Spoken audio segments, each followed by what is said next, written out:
Subscribe to our YouTube channel and press the bell icon to get the latest updates. Well, I have 4 questions, and the first one is that if the cyber security is so important, and why China still use military force to protect these islands and ships in the South China Sea? Well, I think that's really simple. And just like that, it's not because I'm becomes rich, so I will give up, and it's the poor land. So no matter how rich the country, they will still protect their own territory. So I don't think there's any conflict.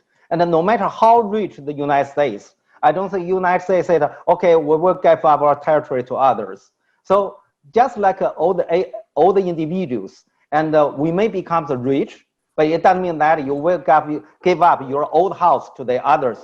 So this military is still useful. I do not deny the military, say military becomes useless. Military is still useful, but then you find that the cybersecurity will become more important than these traditional security issues. Second is about whether the cyber war will bring about the real war. Well, from my understanding, the question is that why there's no direct war between the US and the Soviet Union during the Cold War, and there's only proxy war between them, because of the nuclear weapons. And since the nuclear weapons can prevent the direct war between Soviet Union and the US, and it will play the same role and have the same function to prevent direct war between China and US. For instance, the nuclear weapons do not only prevent the war between the major powers, and even prevent the war between US and North Korea. North Korea has a very primitive nuclear weapons, and the US, Trump administration, gave up the idea to launch a war against it. So my understanding that in the future, and the nuclear weapon will continue and effectively prevent the nuclear conflicts between China and the US escalating into a real war. So that's my argument. The third question is that, and what's China's view about the India? My understanding, and in China, most people believe Indian and your current government has did a major adjustment of Indian traditional foreign policy. And non-alignment principle has been already given up and is abandoned. And Indian no longer, and talking about non-alignment, and Indian no longer want to take neutral positions. And the Indian have a strong motivation and to become the ally of the US.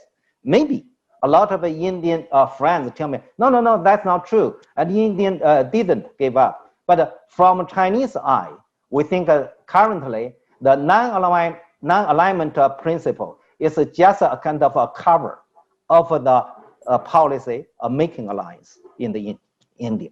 This is people's view. I didn't got the fourth question, and the last participants raised 2 questions. What's the digital Silk Road? He was inquiring about digital Silk Road. Digital BRI or digital Silk Road?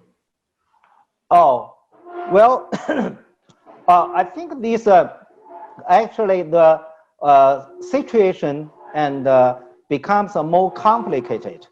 And at this moment, it's difficult to make any prediction about it.